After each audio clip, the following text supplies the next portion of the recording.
அவங்க விழுந்ததுல வயத்துல அடிபட்டிருக்கு. உங்களால மட்டும்தான் என் மருமகளையும் குழந்தையும் காப்பாத்த முடியும். பரமுக்கு ஃபோன் பண்ணி நமச்சி பேசுறாரு. ஆனா பரமு பார்த்தீங்கன்னா, இது நமச்சியும் தமிழ் போட்ட ஸ்கெட்ச்சு தான். நம்ம உண்மைய சொன்னோம் அப்டின்னா நல்லா மாட்டிப்போம்ன்னு சொல்லிட்டு, பரமு பார்த்தீங்கன்னா, "அப்படிலாம் யாரும் எனக்கு தெரியாதுங்க. என் மச்சான கொல்ல வந்தது பார்த்தீங்கன்னா, தமிழ் தான். அவன சும்மா விட மாட்டேன்." அப்படின்ற மாரி வந்து மாத்தி பேசிறாரு. அதனால பார்த்தீங்கன்னா, தமிழுக்கும் நமச்சிக்கும் வந்து இந்த வாட்டி தோல்வியில முடிஞ்சுது.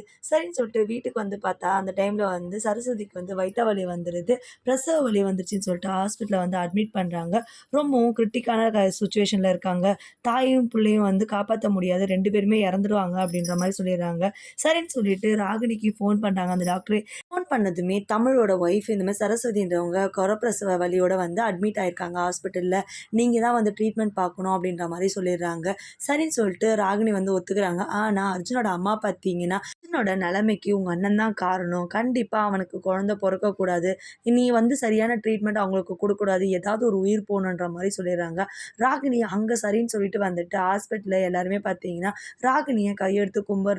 "எப்படியாவது என் குழந்தையையும், அண்ணியும் காப்பாத்திடுமா" அப்படின்னு சொல்லிட்டு ராகினி வந்து கோவமா உள்ள போயிடுறாங்க. பிரசவம் நல்லபடியா பார்த்து பார்த்தீங்கன்னா, தமிழ் கையில குழந்தைய தந்து ஒப்படைக்கிறாங்க பொம்பள பிள்ள. அதே மாரி பார்த்தீங்கன்னா, சரஸ்வதி நல்லா ஆயிடுறாங்க. எல்லாருமே வீட்ல இருக்கவங்க எல்லாமே சந்தோஷமா ராகினிக்கு வந்து தேங்க்ஸ் சொல்றாங்க. ராகினி பார்த்தீங்கன்னா, கோவமாவே வீட்டுக்கு கிளம்பி அங்கருந்து போயிடுறாங்க.